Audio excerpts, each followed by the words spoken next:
a place and space uh, that we enjoyed in our childhood.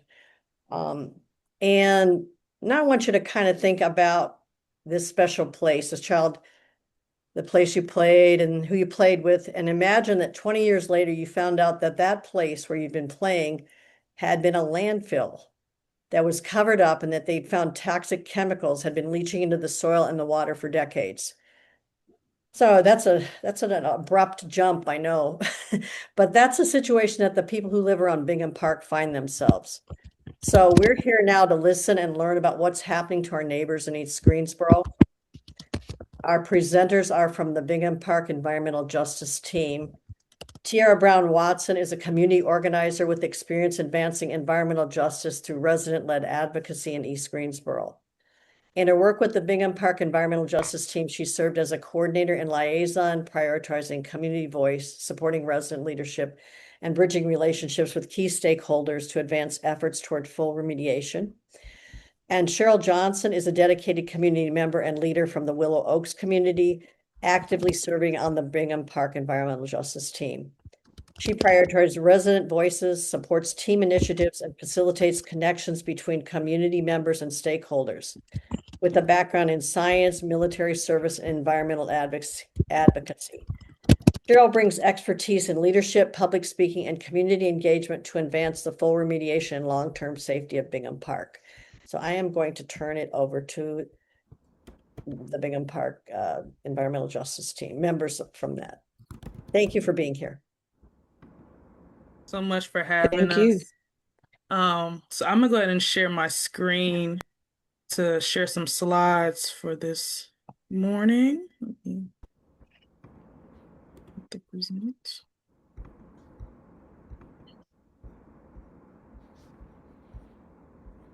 Okay. So, like Marsha said, we are with the Bingham Park Environmental Justice Team, but generally today we'll be speaking about just the project in general, and of course how the Bingham Park Environmental Justice Team came about. So, in terms of what we'll be talking about today, is we'll give a history of Bingham Park if you haven't read up on it already. Talk a little bit about what a pre-regulatory landfill is for those who aren't aware. What are the contaminants or toxins that are in Bingham Park currently? We'll then get into some of the advocacy and movement that gotten started once investigations started occurring around Bingham Park and the work that the environmental justice team has been doing.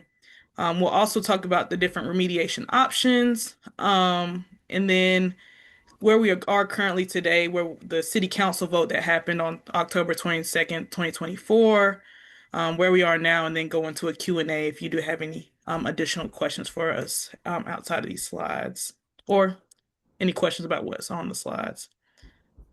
So I'll let Cheryl, we'll be going back and forth on slides, so.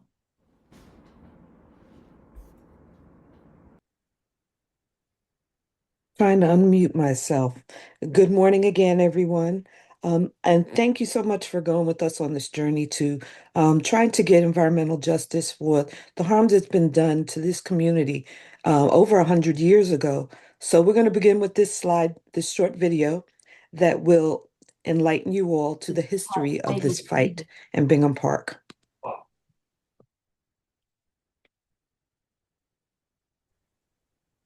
According to a Greensboro Patriot newspaper article published on June 22nd, 1922, a group of Black residents living in the southeast area of Greensboro, North Carolina, gathered to protest a decision by the city council to use approximately 10 acres of land in their neighborhood to dump and burn toxic waste.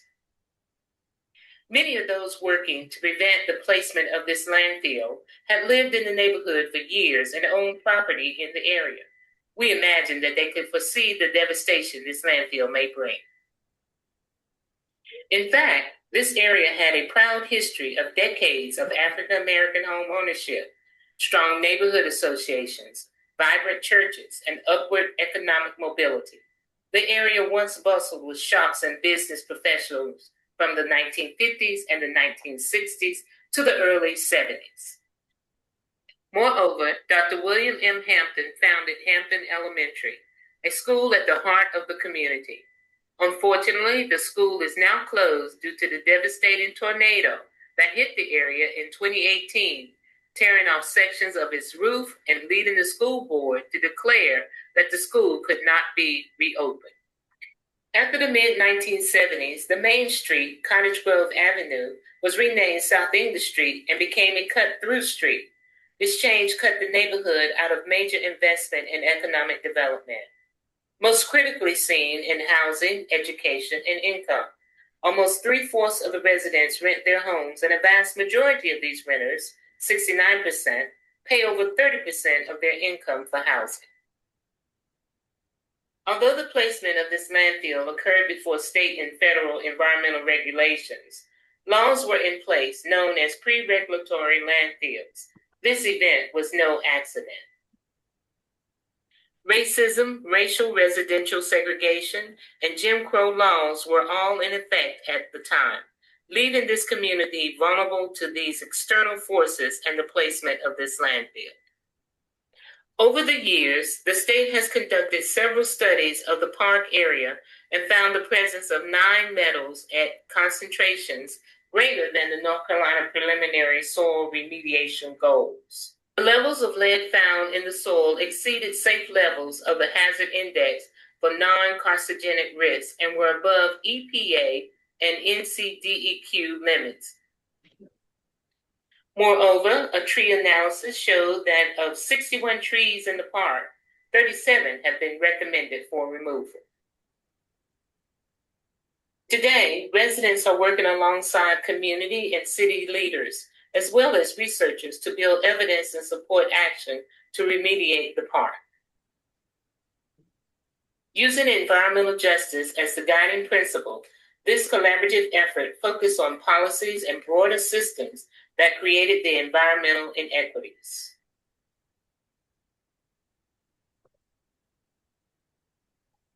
We are centering community voices in this process to ensure that those most impacted by this type of environmental harm define how and what this park should look like for the future generations to come.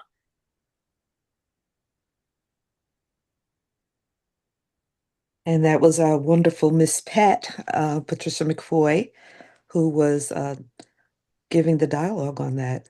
So, Tiara, I'm gonna give it to you for the next slide. All right. So, like I said, we're going to talk a little bit more about what is a pre-regulatory landfill, for those who aren't aware. Um, Again, when I got put onto this project, I knew nothing about landfills at all in the history of landfills, and so this was a learning curve, not just for myself, but I'm sure a lot of the people on the team and who learn more about Bingham Park. Um, so I wanted to provide a definition, or what NCDEQ describes as a pre-regulatory landfill is any land area, whether publicly or privately owned, on which municipal solid waste disposal occurred prior to January 1st, 1983, but not thereafter, and does not include any landfill used primarily for the disposal of industrial solid waste. So again, what makes up a pre-regulatory landfill, it had no standard regulations. Like today, they did not have a liner system to keep the waste contained in one place. So that means a lot of the toxic or hazardous waste seeped into the soil and groundwater. Um, it varied in waste composition. Again, I know some places took household waste, military waste as well.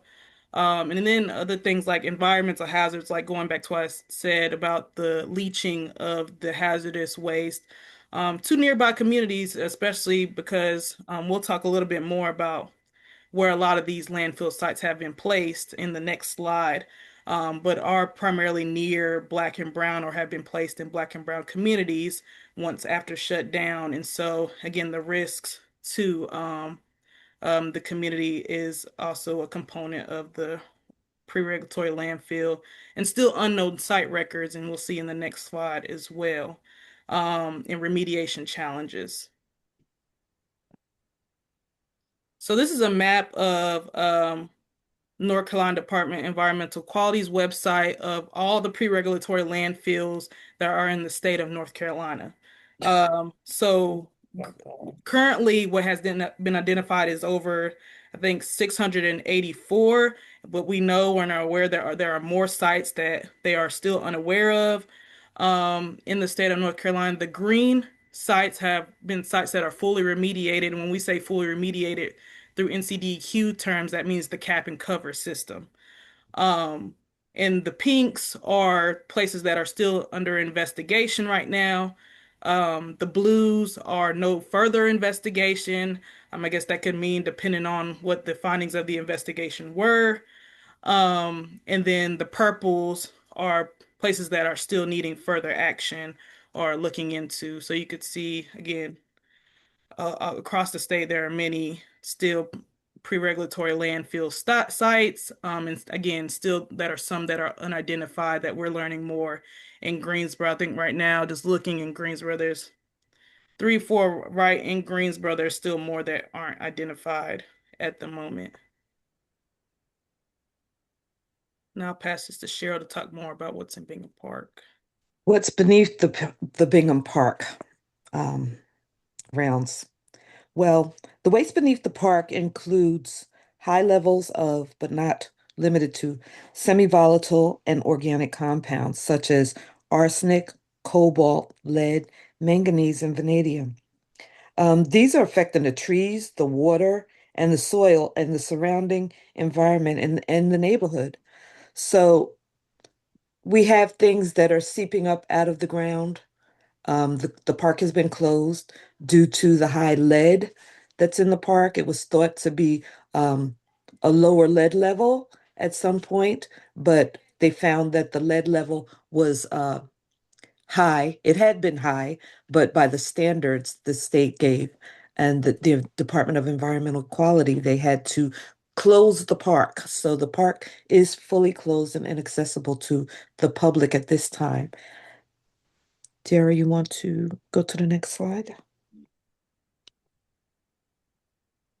So we're going to talk about community advocacy, and Tiara can speak to that because she was there for the formulation, and Miss Pat as well, of the environmental justice team. Although this fight started over 100 years ago, um, it's been a constant thing since the early days with Miss Pat and Miss Verna and some others. But Tiara, if you can talk to the formulation of our team. Yeah. And I want to acknowledge the photos on the screen as well. Um, like like Cheryl mentioned, we have Ms. Peck McFoy, former president of the Cottage Grove Neighborhood Association, Verna Terrain, and Selm Bang, who was a community advocate but also resident, who initially started before I did in the Bingham Park work. You also have the creek, which is the South Buffalo Creek, when you'll see in a map as we go forward, that goes through Bingham Park, but it also flows through other neighborhoods within Cottage Grove, East Side, and Willow Oaks. And then you also have the basketball court that's been there for years. But it's not a great picture, but you can see the crack in the basketball court. Um, there's some indentions, and the cracking of the basketball court is what initially, I get you say, flagged the city or community members about what was going on, and that's what initially started the investigations around what was going on or what was happening on the site of Bingham Park. If you've ever been on the site, it's very hilly. You have a lot of bumps. It's not the easiest to walk through. It's on like a high mound. And it's 13 acres too as well. So it's a large site, um, right in the middle of the community. So we're going to get into talking about some of the movement that happened, and how the project started to get a lot of its light and highlighted. So, like I said, the investigations are in the video that Miss Pat had shared about the history. Investigations had started again through the concern through community members about what was happening in the park, and the city was doing investigations in the early 2010s. Um, and around that time, there were just conversations happening.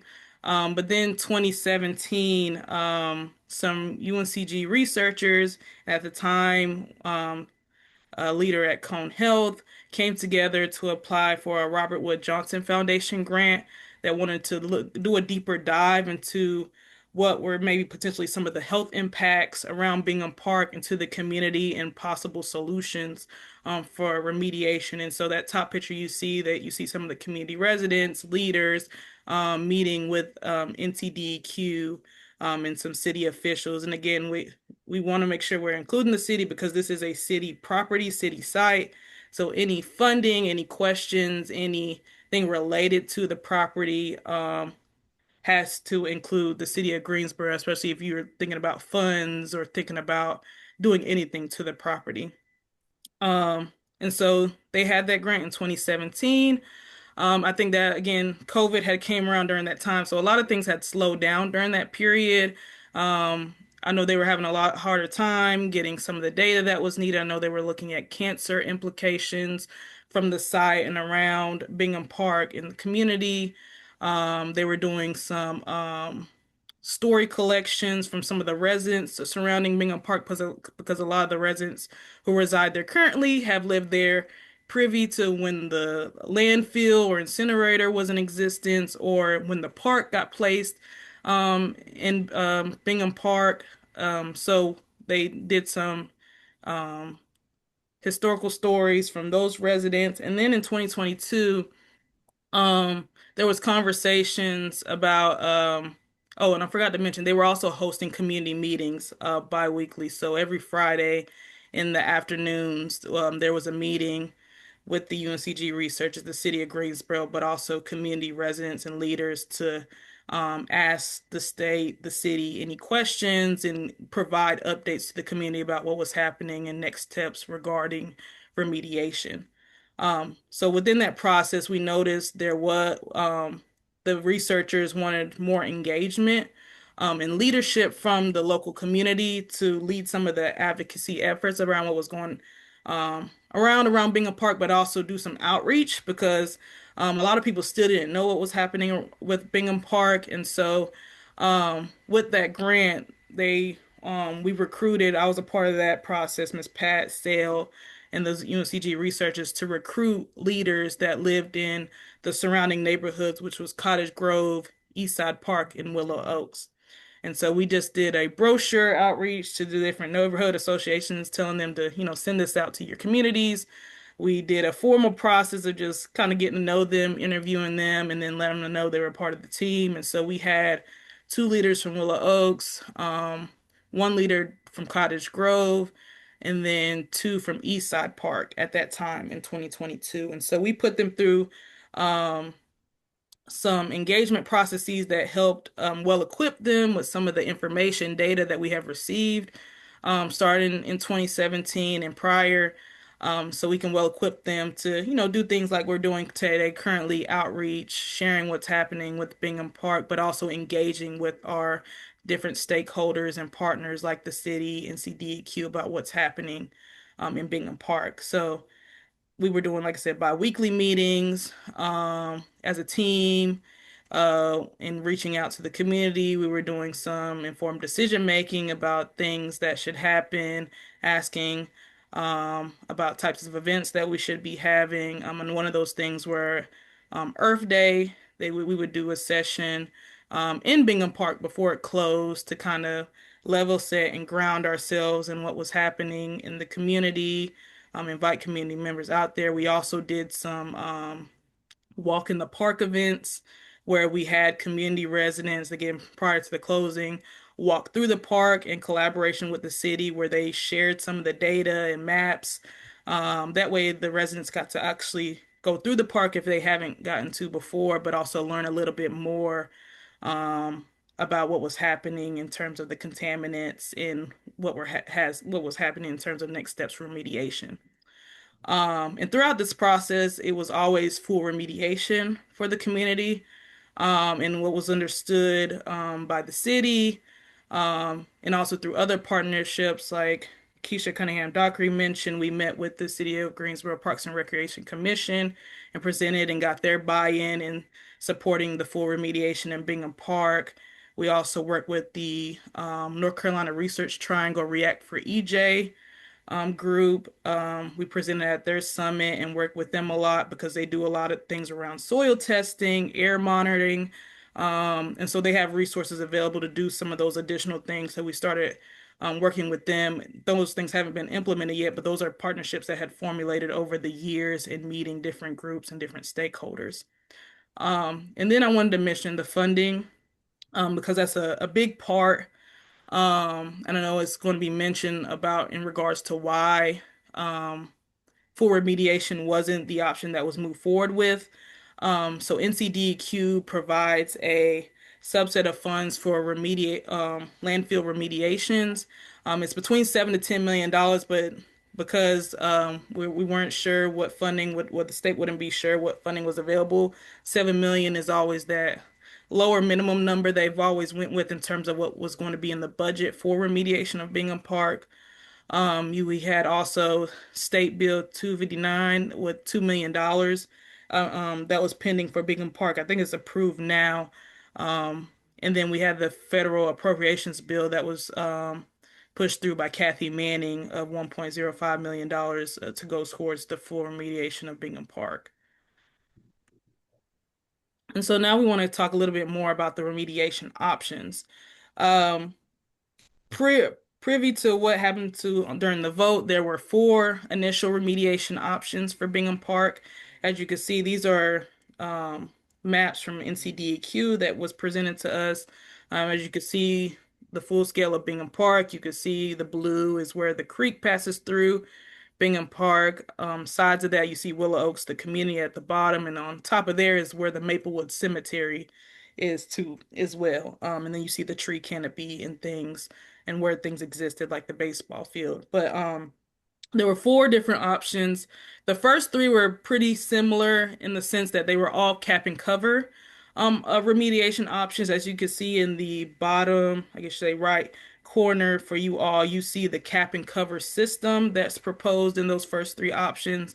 They vary very little other than we might get some trees or very little trees, or the stream bank wouldn't be as vast as it currently is. So those are kind of the very little differences between options one, two, and three, but it would always be a cap and cover system. And so what a cap and cover is, basically they leave the waste there that's in place at Bingham Park, but they cover it with a plastic barrier, basically a tarp, that orange grid that tarp that you see, and then they place a black geotextile grid on top of that plastic tarp, and then layer it with rock, any clean soil, grass. Um, on top of that again, so again it could be a usable, I guess you say, passive park that people can use. Because and I'm saying passive because as you read in the bottom, and I'll show you some examples, um you cannot anchor anything in the ground once this cap and cover system is put in place. So meaning, even though this is now I guess a protective park that people can walk through, you can't put back any amenities that would make it a park. So lighting, any playground equipment that would have to go into the ground, benches. And so again, that last option, option four, was for remediation. And after learning this information, full remediation was always, again, the best decision that the community said was for this community, because again, it wouldn't be a park anymore if they chose the options one, two, and three. And so I wanted to show you, this is on the city's website, but I also know we share these on our poster boards. But these are other examples across the state of other sites that did that containment and cover system. So they were pre-regulatory landfill sites. They got the remediation option of containment and cover. But as you can see, these are all places that are locally or in near proximity of communities. But as you can see, it's nothing. They're not parks. They have a baseball field, but there's no other amenities that were able to go back into these sites. And so it's just a green field or a passive area for people to play in. And so again, I wanted to show you what that means, or what would that look like if we were to do something with this land. Is it would be nothing for this community to essentially utilize or be utilized as a park. Um, and so I'm gonna go to the next slide, and Cheryl will talk about city council vote that happened. I'm going to leave my camera off because it seems like I'm going in and out when I utilize the camera. Well, Tiara mentioned a lot about what was going on with the park, about the options that we were given as a community um, for remediation. And one of the things that was going on at that time was that the White Street landfill came into play. They were proposing to take the soil, the contaminated soil, over to White Street, and the community did not want that. Not the White Street community, nor the Cottage Grove community. And so the city was recommending two options. And this is what they told us, two options that would not include the White Street landfill, full remediation and a cap and cover. And they proposed a meeting to be held on October the 22nd, 2024, and the community could come and speak about full remediation and why that would be the best option. On that date, the city did not just listen to the community, they took a vote against full remediation. The city had not made us aware that there was going to be a vote on that night. And of course, the community was devastated. So we're going to play a short film that will kind of bring you up to date where that was. And then we'll discuss where we are now and where we're trying to go. And I do want to mention this video was made by residents, and the purpose of this is to show kind of the feelings that came out of the city council vote, because there was a lot of confusion about what happened, because what we understood from city council that a vote would not occur that evening, um, and that this was just going to be a discussion, but a vote did occur, and they went forward with the cap and cover. And so it did devastate a lot of people about what happened, because again, relationships were built, um, thinking that there was full support and backing for the full remediation of Bingham Park. So I just wanted to preface that in terms of the video and what this means, and that relationships will still continue building. But again, this was something that was a result and of what happened after the council meeting.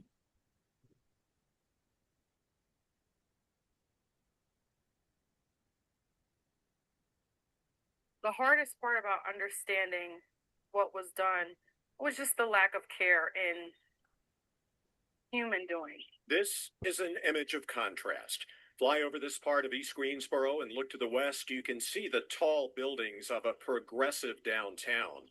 But move closer to the green space in the center of the screen. It's easy to spot what at one time was a baseball field, the abandoned basketball court, and a walking trail. This property is anything but progressive. In fact, it's what many believe is among the most troubling and dangerous parts of the city's history. There were generations of children that played here. They remember drinking from the fountains.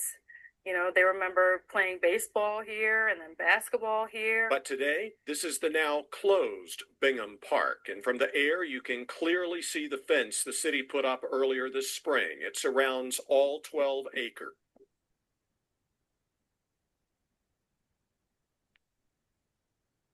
It's hard to believe this place used to be a go-to spot for the people of this community. Families walking around through this grass like it was their own backyard. Who could have guessed as they laughed and played what was underneath their very feet? Yeah, a pre-regulatory landfill. Sounds like something out of a dystopian novel, doesn't it? And to think they were just playing tag on top of waste. Residents even reminisce to me about being extra careful to avoid sliding into home plate because of the glass beneath the very surface of the baseball field here. I joined this fight because I can't stomach the idea of anyone breathing in whatever's still leaching from the soil after all these years of neglect. Same here. I remember when I first learned the history. Felt like the ground had dropped out from under me. Our neighbors always said the park was a gift, but now it feels more like a warning. How could I ignore that? We both couldn't. I thought once we brought the truth to the surface, people would rally with us. I mean, who wouldn't want to fix a toxic time bomb sitting in the middle of our neighborhood? And for a while, it felt like we were making real progress.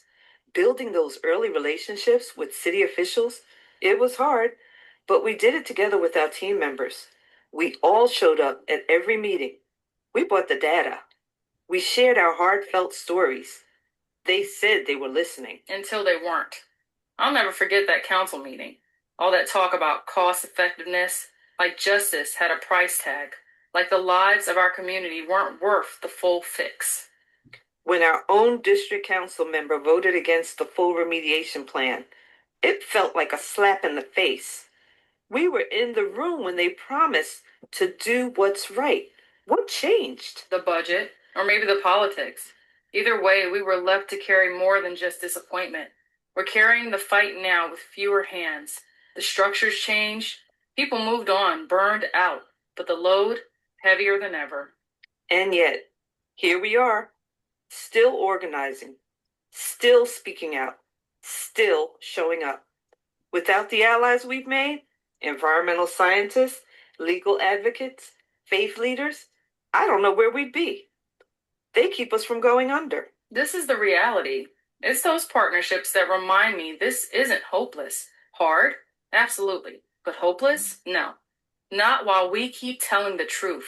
Not while we keep fighting for this land and the people who live above it. This park raised this community. Now we're trying to heal it and our community in the process. It's not just about soil tests and remediation plans. It's about dignity, about being seen and heard, even when it's inconvenient. And we'll keep pushing, even when they say it's not cost effective, because justice isn't about what's cheapest. It's about what's right. Exactly. One day, they'll look back and realize we weren't just making noise, we were making history. I'm the mayor that started the Sustainability Commission. And I made some statements when we were closing White Street that were very passionate statements, and I'm going to be consistent. I don't know how long it will take us to raise the money, but I think the people deserve to have that.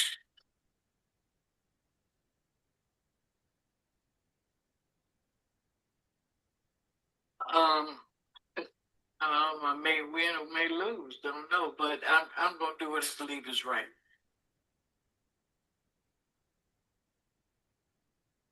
Cheryl, do you have anything to add to? Yes, I just got a little choked up seeing our former Mayor Pro Tem, Yvonne Johnson, who was fighting for this full remediation alongside of us. There were two votes on our behalf that night, Representative Councilman Hugh Holston and Yvonne Johnson. If you noticed, prior to her speaking, there was also some pictures of Mother Johnson and Reverend Nelson Johnson, who also passed away. They took me out on the long march and they advocated for environmental issues and all issues concerning Black and Brown people and just people across the state of North Carolina. And I'm very thankful to them um, being in our corner. And as she said, we don't know how long it's going to take, but we need to get there. We need to get to 100% full remediation. And we worked hard to advocate for a new city council. And we were able to, as the greater community all over Greensboro, to elect a new city council that we are hopeful will bring us to the point of full remediation, as they have promised to do everything that they can towards that endeavor. Tiarra, I'm a little choked up. You can. Understand. Thank you, Cheryl, for sharing that and giving those sentiments. And so we want to just get to kind of where we are now in terms of the EJ team. Like I said, it was a hard hit after the council meeting. There was a lot of burnout. So we did lose a few folks. And then as an EJ team, we did kind of want to regroup and think about where we were going moving forward, because this council had made a vote. The council had decided on cap and cover, meaning that's what the city was going to move forward with. And so as an EJ team, we did host like a session with the North Carolina Conservation Network and the North Carolina Environmental Justice Network to kind of brainstorm around different policies, laws, different kind of community outreach and engagement, different ideas to kind of you know, re-stimulate, get the group back fired up. And so again, we'll still be moving forward, continued outreach and education, hopefully picking back up the bi-weekly meetings that we were having with the city. Um, so we are still fighting for full remediation. That still isn't off the table. And like Cheryl mentioned, with the new council in place, I know there's discussions and conversations for our newly elected District 1 and also District 2 representative around different ideas of how we can still achieve full remediation, whether that's in potential phases or looking at what other funding dollars can come available later on down the line as they start the remediation process. Um, and then we just want to talk about some of the continued community and ally support that also went along before the election happening. I know there was a comment, I know it was going to include Beloved Community Center that hosted those um, community town halls that were across East Greensboro. I know they did one at Warnersville.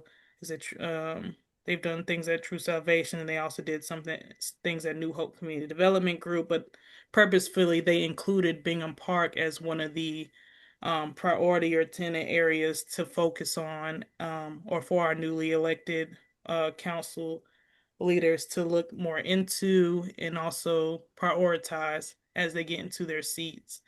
And then our relationships with the Conservation Network, NC Black Alliance, even the Southern Economic Law Center, are people that we're working alongside with to continue the effort and kind of help um, support the EJ team as we move forward with resources and connecting with additional stakeholders as we continue to do the work in community.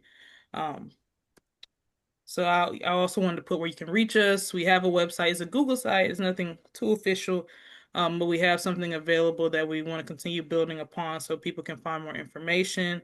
We also have a Facebook page for Bingham Park Environmental Justice Project, and then also an email where people can contact us if you have questions, but also if you want to be on our list serve as more information comes out or as we host more meetings, you can engage with us and be a part of those meetings.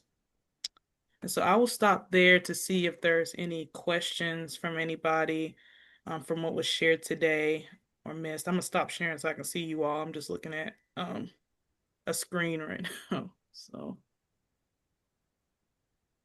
has any work already started on the cap and cover plan that was approved in 2024? Is that on hold and all of that money still available? So they haven't started any actual penetration of the ground for the cap and cover plan. And I know we didn't mention as well, the cap and cover plan also includes not the Bingham Park site, but also the Hampton Elementary site. Like Ms. Pat mentioned, there was a school in that community that but was taken away from the tornado that happened in 2018 and wasn't rebuilt.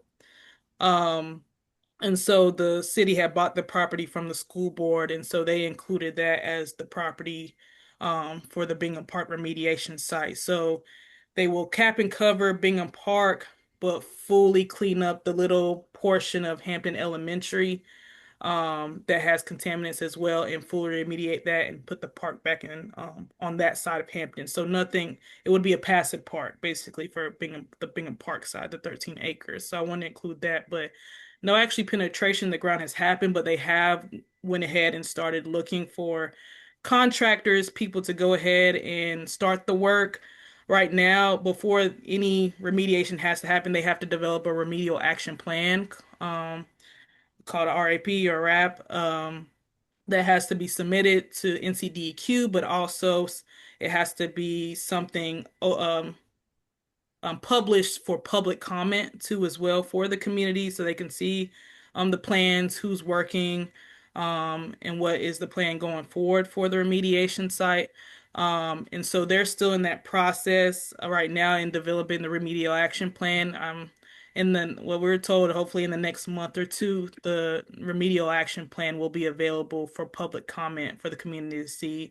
And once that remedial action plan is approved by NCDQ. I guess the next steps after that would be actually starting the remediation.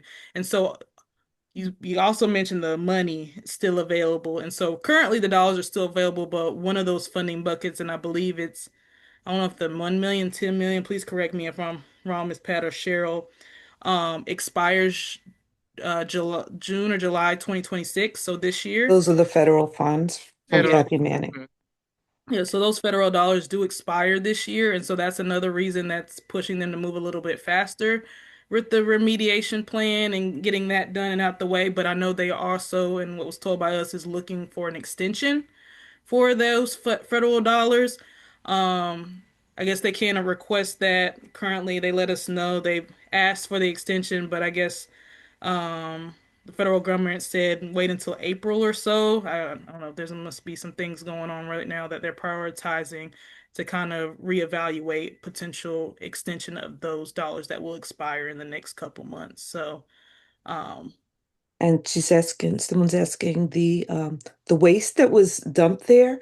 Uh, Formerly, this was a landfill site for the military.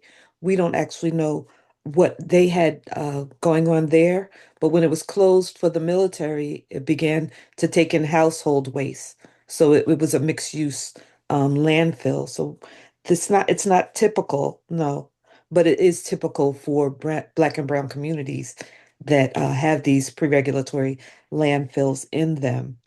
And someone asked, what's the um, role of Guilford County, Tiara? sure. Can we go back up to the where should follow the remediation plan? Where will the soil go? Well, that's Where will the part of the soil go? So remedial there were action plan. three different landfills. Yeah. Yeah, but I just want to make sure we're addressing that question. So there were three landfill sites, and out of those three, it will go to Gray Oak landfill. Um, that was decided again, I guess, based on dollars and affordability. That was the landfill to be chosen, and also, I guess, in terms of environmental risk, I guess that was also the landfill that wasn't as close or nearest to an actual community, because that was another concern about taking this soil to another landfill or site. What was the proximity to another community, Black and brown community? And so they said there was less, I guess, quote unquote, environmental risk for it to go to Gray Oak landfill. But go ahead, Cheryl. I know you were doing So that. the role of Guilford County, I'm not sure what their role would be because the city actually owns the park, but the city is looking into funding. And so I imagine that they would be looking into if Guilford County would be able to help to fund the effort, even to do cap and cover or any remediation process that's going to be in the remedial action plan.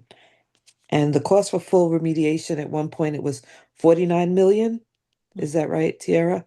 Yeah. And that has fluctuated, changed based on, and it will continue to fluctuate or change based on the type of remediation that they're doing and the process with which they'll do it, because there are several processes and ways for them to do this.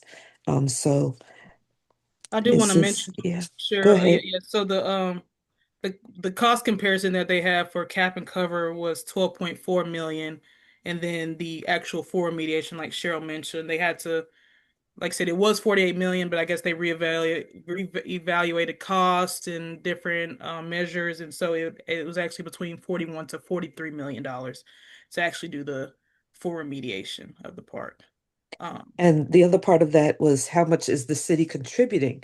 Well, when the vote happened, the city had not offered anything towards the remediation. And we're hoping, again, with the promises that were made by the newly elected council, that the city will be seeking out funding to contribute to that, as well as perhaps a bond. So, whatever they're doing, waiting. We're waiting to hear because we haven't had any clear, concise information come as to this date. Okay, I think you answered the cap and cover question, Tiara. are there any waterways on that land? If so, what are the plans for remediation? So yeah, the South Buffalo Creek, like I said, flows through the community through Bingham Park into the next neighborhood over. Um, what was said, and I know in conversations with regarding remediation and what was presented, I mean, the plan is to try to protect that waterway as best as possible. Um, Again, I'm not a scientific person. I don't know how that works and being able to put that back. But it would have to be um, that area would be hopefully fully cleaned out other than the middle. And I do want to mention that that middle part is going to be that cap and cover part. So on top of what is already the mound will be even a higher mound, which was mentioned during the city council vote. Meaning that it will probably be difficult for folks to even get on top of Bingham Park once they add more of the soil that's being cleaned up into the middle.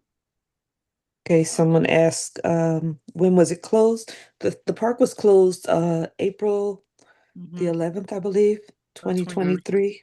2024. 2023.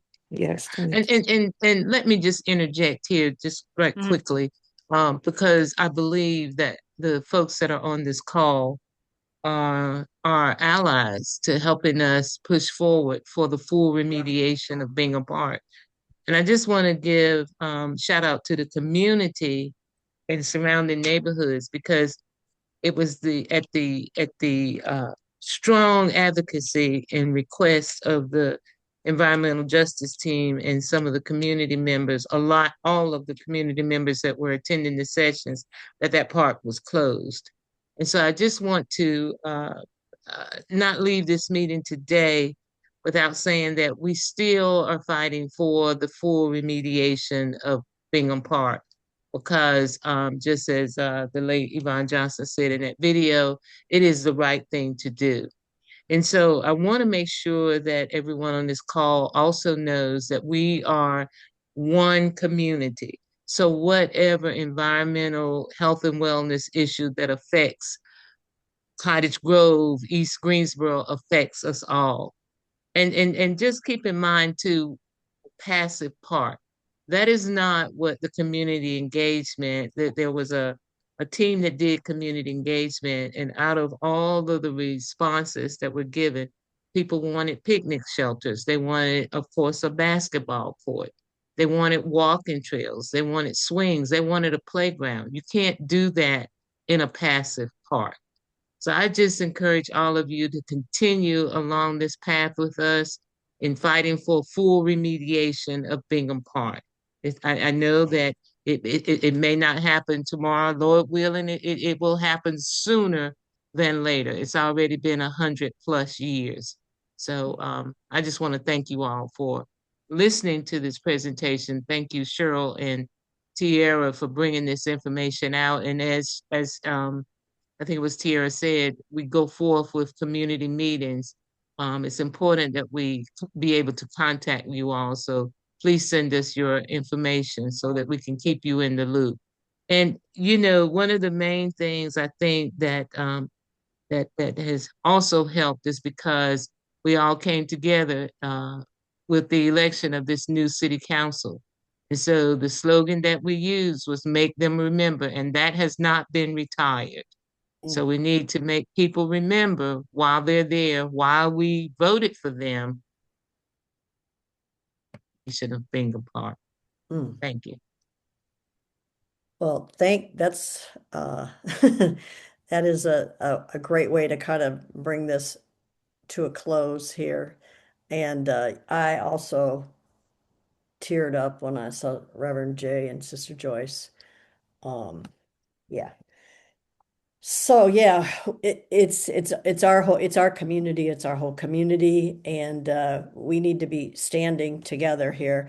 One thing that I did after I never saw Bingham Park until I went over to see Sister Willena Cannon in December before she passed away. And I thought I'm gonna go see where this place is. And it's a huge area. It's like 12, 13 acres, like it's been presented and everything.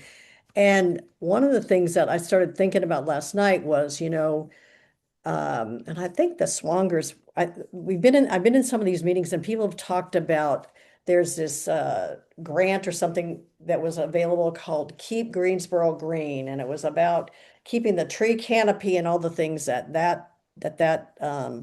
benefits that does to the community. And when you start talking about this cap and cover, the tree canopy, the shade, the shade that it provides and cools the climate, the trees that keep the stormwater and flood, mitigate floods. There's just all these kinds of things. So I think that there's a lot of connections here, and we need to be making all those connections.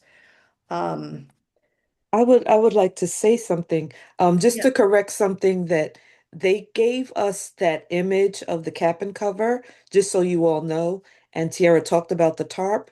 When we met with the city and we asked them to give us what that would feel like, the Mhm. material, they gave us something like you would use in your garden. It was not a plastic tarp, which clearly indicates that, and we've asked this too, if water can get in, why can't it get out? Because they Mhm. said it would keep everything contained. So it's going to be a grid on top of a material, not an Mhm. actual plastic even.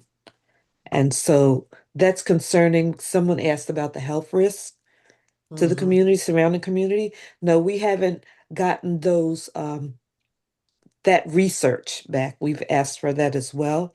So that is another thing. We're concerned with the risk to the community, surrounding community where we live here in Cottage Grove. So that's just to answer a couple of other questions that were there. But we're so excited to share this space with you all and so many people that I didn't realize I've been around in other spaces that I know have always been concerned, and we are concerned not just about Bingham Park, but the greater Greensboro, because as you say, we are family here. We are one community. That's And right. speaking of, I'd like to just ask, we did this so quickly that we didn't ask for registration for Zoom, so we don't have everyone's contact information.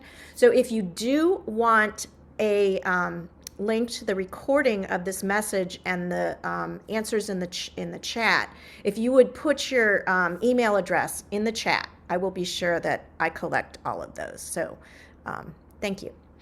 Thank Yeah. you. We always, at the end, we always raise up other actions that people are involved in and that want to share. And is Lewis still on here? Or did Lewis get off? Spoma, is Lewis still there?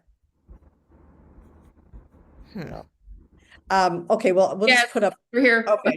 So yeah, so we're just gonna put up, we have the documentary, we're just gonna put that up. Can you put that up, Karen? And so we'll Yes, just let me. put up a few things that we've got going on, and then if other people have something they want to share. Um, Thank you. Okay. Is this it? yeah, that's it. Do you want to say anything about it, Lewis, for a minute?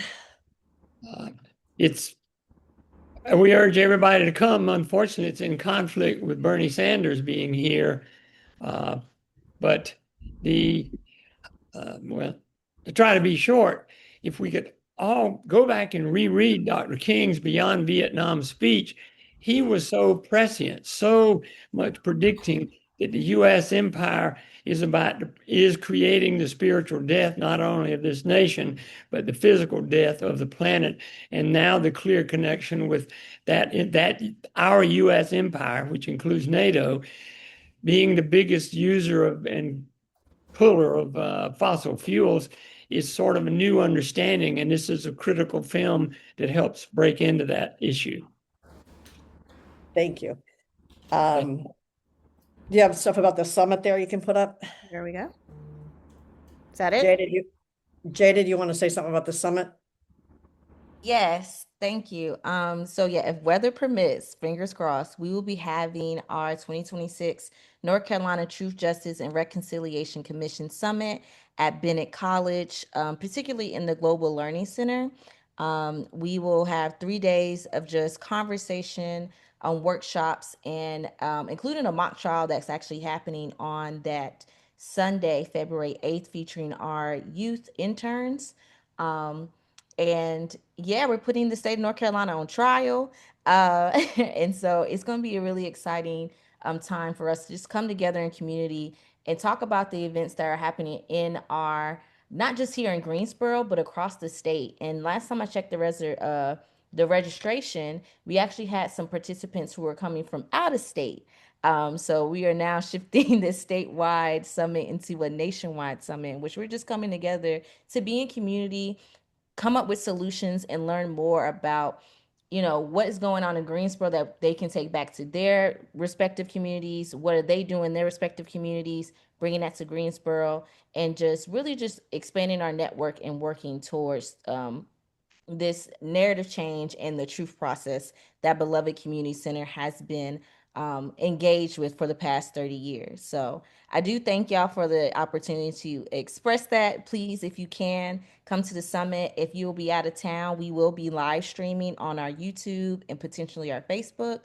So make sure you check out our website to get those links for that.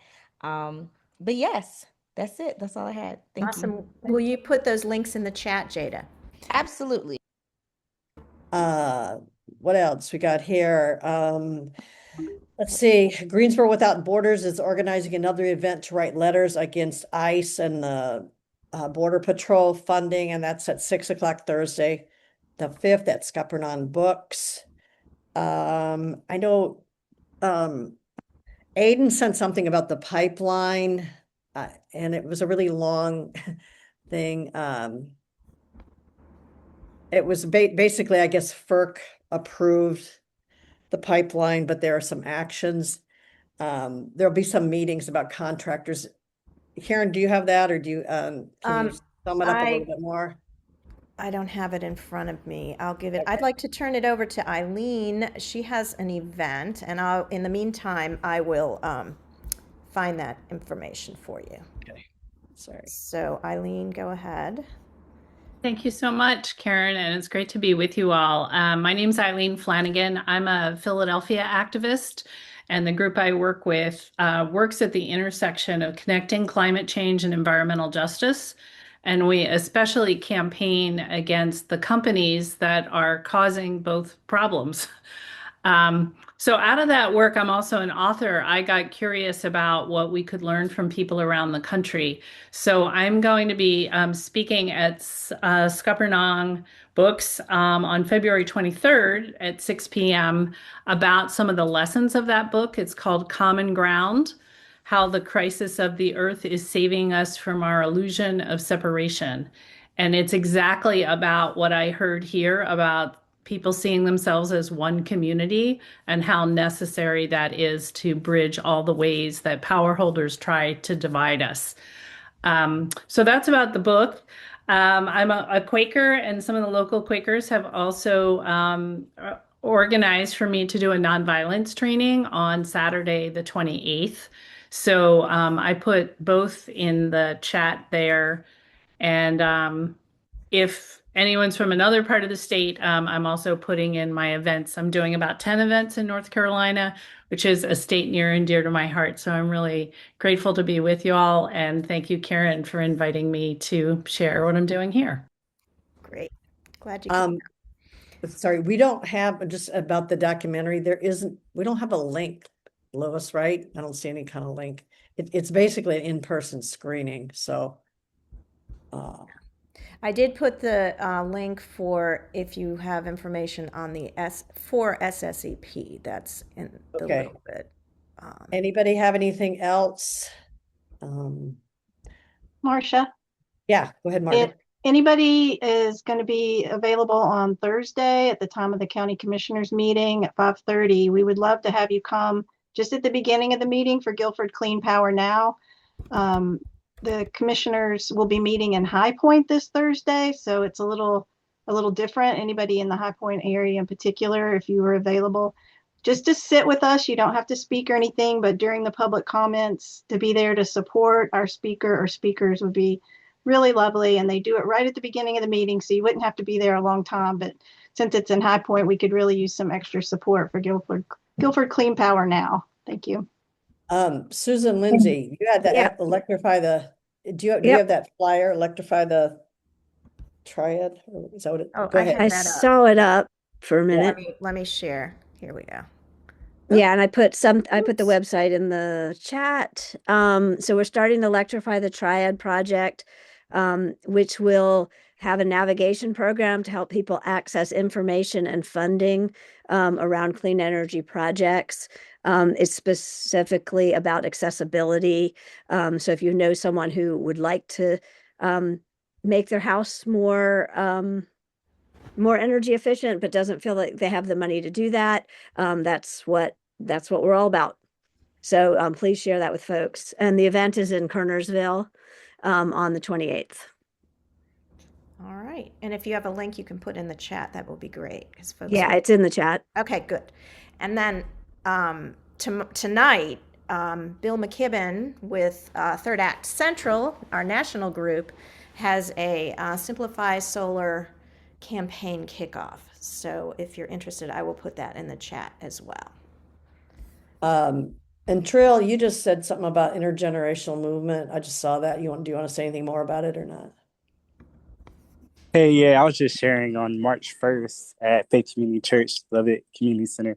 There'll be a intergenerational movement conversation following the traditional service. So ends at about 12:30, and the conversation will take place from 12:30 to over lunch, connecting faith and welcoming another generation into the movement, talking about what it takes to stay in it, for a lifetime. Okay. Anybody? NC Warren, anybody else got anything? Rakia, do you got anything?